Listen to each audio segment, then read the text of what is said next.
I want to preview the Baylor at Texas men's basketball game, and I'm only mentioning Texas men's basketball game because they are receiving votes. But I will say this: they are coming off of a loss to UCF by surprise, and they had a 12-point lead at halftime.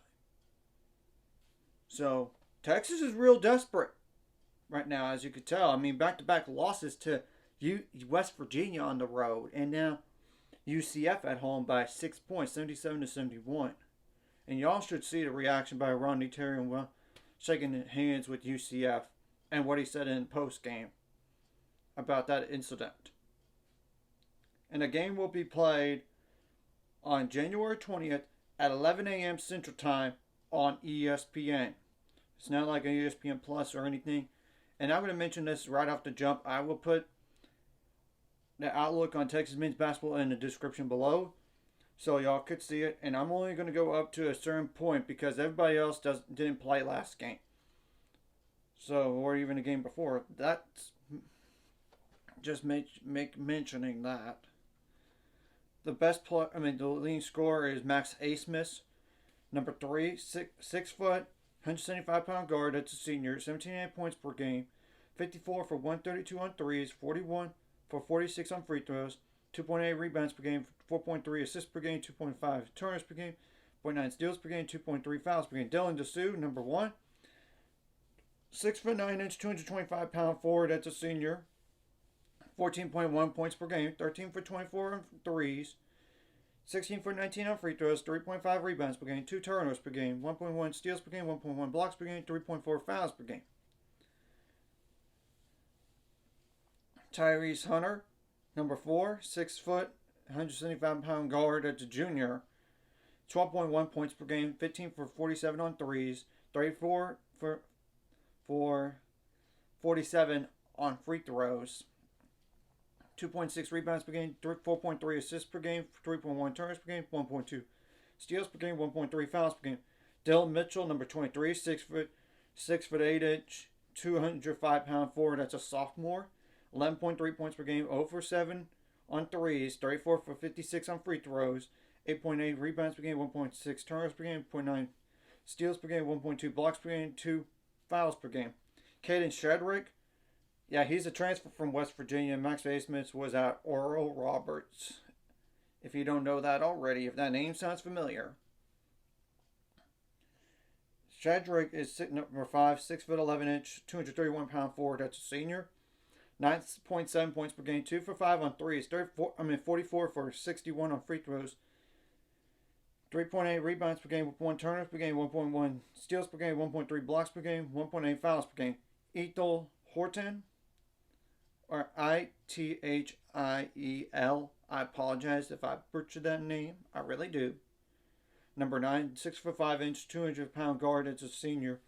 7.9 points per game, 23 for 61 on threes, 11 for 17 on free throws, 2.8 rebounds per game, 1.8 turns per game, 1.5 fouls per game. Brock Cunningham, he's been there forever, it seems like.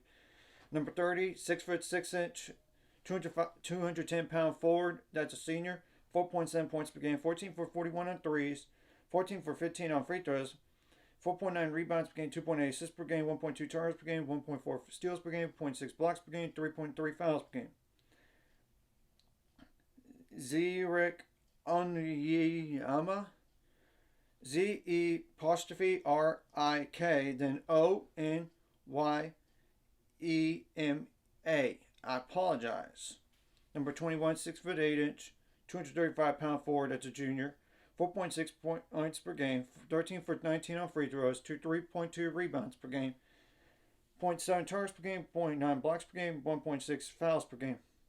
And the last player I'm going to mention is Chendall Weaver, number 2, 6 foot 3 inch, 180-pound guard. That's a sophomore. 3.6 points per game, 5 for 19 on threes, 12 for 18 on free throws, 2.2 rebounds per game, 1.5 fouls per game.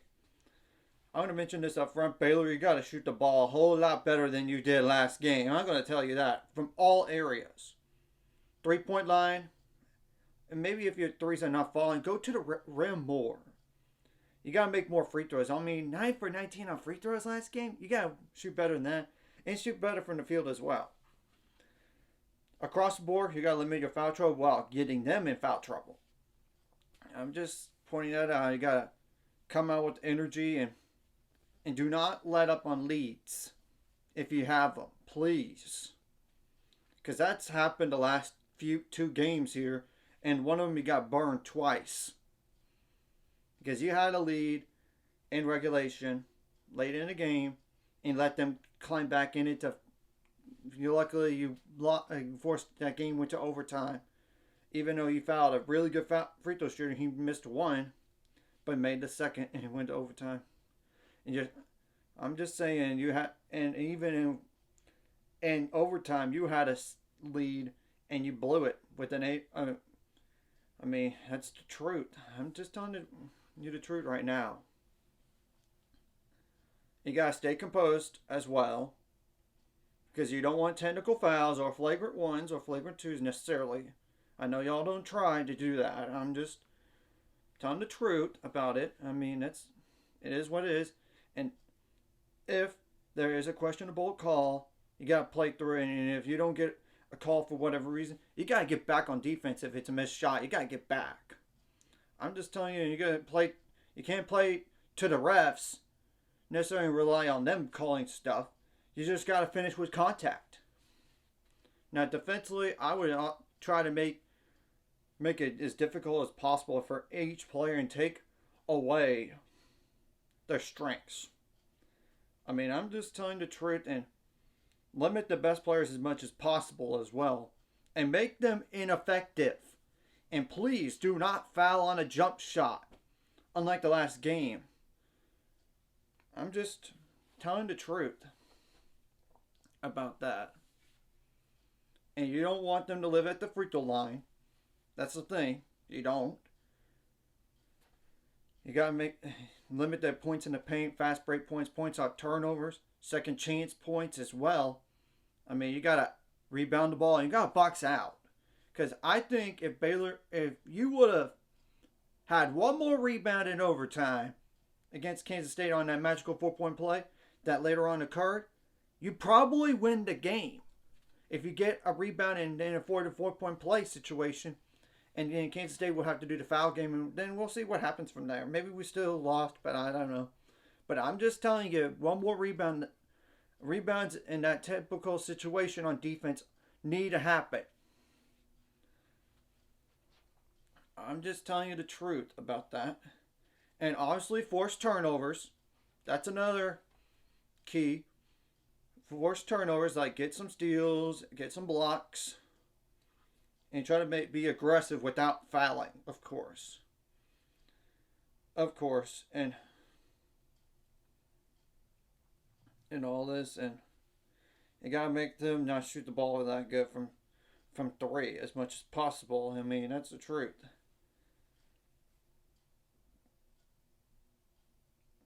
And you got to have more bench points overall than Texas does, too, across the board. Now, offensively, like I said, you have to shoot the ball better than you did last game in all facets.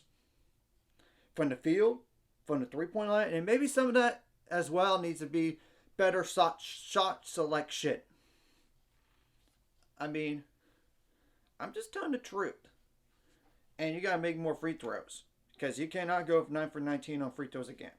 And if you're a guard, please make your free throws count. If you can make threes, you should make free throws. And in a game like that, if we would have, in regulation, make one more free throw, you might have won the game in regulation. Unlike a loss in overtime. I'm just pointing out the truth. And you did a great job rebounding the ball offensively and getting those second chance points, but it could have been more. You got to get more second chance points. If you're going to get that many offensive rebounds compared to last game, you got to get finish. I mean, and you don't have to necessarily try to do a finesse tip-in either. Grab the ball, then put it straight up, and if you can't get it straight up, give it to a guard, bring it back out. I mean, that's the truth. Give it to a guard and let him do something with it. And if it's in a critical situation, You don't have to necessarily go for the right away tip in. Just get the rebound and kick it out and melt more clock. I mean, unless it's a clean, wide open putback, or you could try to do a put, and maybe sometimes you could try to do shot fakes to get them in the air. Just to do something. I'm just telling the truth. You got to take care of the ball, which you did a pretty good job last game against a good Kansas State defense. You only had 11 turnovers. Obviously, you want a little more assists. I mean, you got to limit their steals as much as possible, which means protect the ball and have less blocks. I mean, you don't want them to block you as much, which they didn't do that much, only 3. And you had 3 yourself. So I'm just telling you that up front. And once you get to the free throw line, you got to make them count. I mean, I'm just telling you the truth. And hopefully we shoot better this game coming up against Texas. Hopefully so. And you got to stay aggressive when you're up. And do not let comebacks happen. Please. So that's... And if there's a scoring run, you got to withstand it. If they do have a scoring run on you, you got to withstand that and play good defense and try to climb back into the game. Obviously, and if you're up, you got to continue that run and be aggressive and try to put them away as well. So, and you want points out turnovers and offensively more points out turnovers, which, sometimes your best offense comes from your defense. And get some cleaner looks and more points in the paint. Second chance points. You had 18 second chance points, but on 23 offensive rebounds, that could have been better. You got to have more fast break points than the opponent too. And try to get more fast break points than last game, please. It would really help. And and you need to expect Texas to play ticked off in this game. They're coming off of back-to-back losses, and they are desperate for a quality win. I'm just telling you that up front, because right now they might not make the NCAA tournament because they lost to West Virginia on the road, and now they lost to UCF at home. And you got to go out there and be the tougher team physically. I mean, I'm just telling you, and be ball tough and don't allow them to come back in the game. And don't let them shoot the ball well from deep. Get on them. And try to make them ineffective as much as possible. Like, get below 40% from the field. If not fewer, like 35%. That's a good number to say. Get below 40%. But I particularly want like 37% or 35% or lower. But you get the whole point. Make them ineffective and make them ineffective from 3 as well. And you don't want them to get to the free throw line like 22 times like last game. And hopefully those 3s that you took last game, some of those were contested, but some of those were wide open. So you got to knock them down if you can. And if nothing else, drive to the basket and try to go for layups or mid-range shots. And I would try to chase off those 3-point shooters for Texas and make them take long 2s instead. And make it hard as heck. And it would be huge if Jalen Bridges stepped up, which I know he did a great job in the first half and then he cooled off a bit. But hopefully he does a good job on both ends of the floor. He needs to do his role. He's missing, needs to work on his free throws. And hopefully he has since last game because he was like 3 for 7 on free throws. They were just hacking and shacking on him. And not giving him any missed layups. And you got to finish through contact too, Eves. I know he knows that. I know he does. Because you've got to find a way to finish. That way you don't have to shoot 2 free throws. I mean, to even get those 2 points. And everything. Jay Nunn needs to play better offensively, but if he could and he needs to do his role as well. I mean, I'm just telling you the truth. And hopefully Jacoby Walter has a bounce back game, because 3 for 11 shooting on with for only 8 points, and two of those 2 out of 2 were at the free throw line.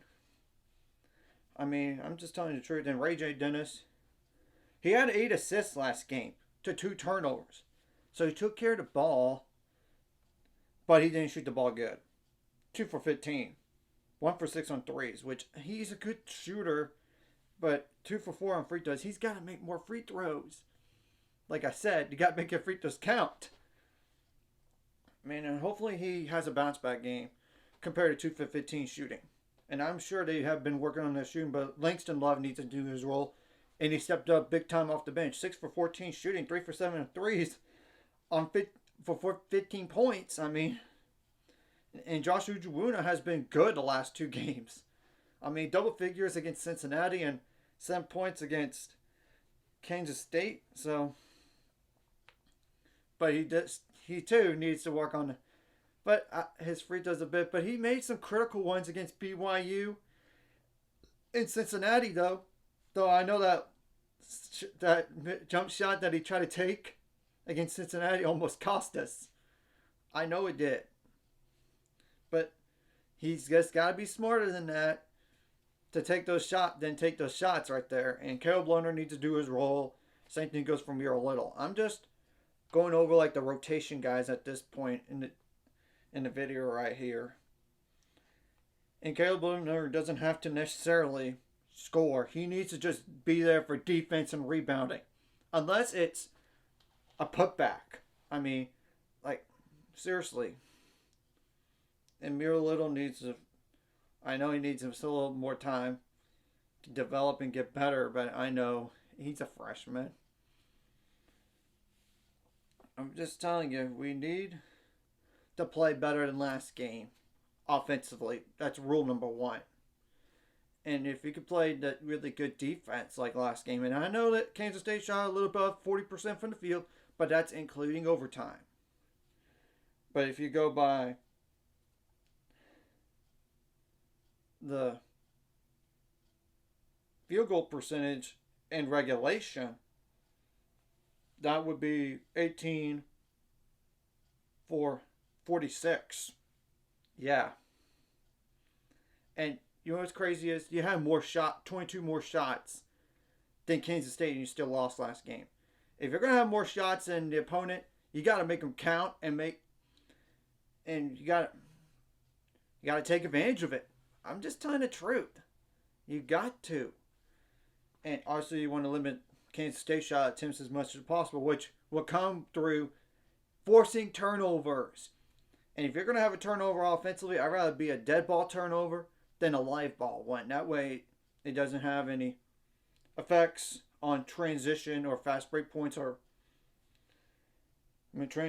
fast break points or even like points on turnovers in that situation. As in a live ball, but still, I know you want to still limit your points on turnovers even if it is a dead ball one. And I get it. So, yeah, I would try to limit. You got to box out and you got to out rebound the other team, obviously. And you just got to stay composed. Unlike the Texas head coach at the very end of the game, walking off the, like, both teams shaking their hands. And I'm just telling the truth. Because if you watch that video, you'll know why. And seriously, you got to play great defense. You got to take care of the ball. Shoot the ball better. Get more rebounds. Obviously, you want less fouls than the last game. You do. While forcing some more on Texas here. So, anyways, if you like this content, hit like and subscribe button. See you guys later. On the road to 600 subscribers, Score's ultimate goal is 1,000 more, so make money out this course. Liking video, comment video. Really helps the YouTube algorithm so more people can see it. Sharing the video does help as well, so more people can watch. And if you're watching and not subscribed, hit subscribe button. It's free, the notification bell as well. And do not foul a jump shooter in this game. If you're going to foul, make sure they don't make the shot if it's up close. And just don't do like a top foul and they make the shot. Please. And do not foul so far away from the basket, unlike last game with Jaden. I know that might have not been a lot of contact. I get it, but you cannot put the referees in that spot of, I might want to call this foul. Foul, you know. I'm just telling you the truth. I mean, you don't want to, you got to leave no doubt. Go out there and leave no doubt against Texas and play angry going into this game after a loss to Kansas State. And I know Texas is going to do the same after back-to-back losses to West Virginia on the road and UCF at home. That's all I got to say about this video here. And this is the last time that Baylor will play Texas and Austin as a conference opponent.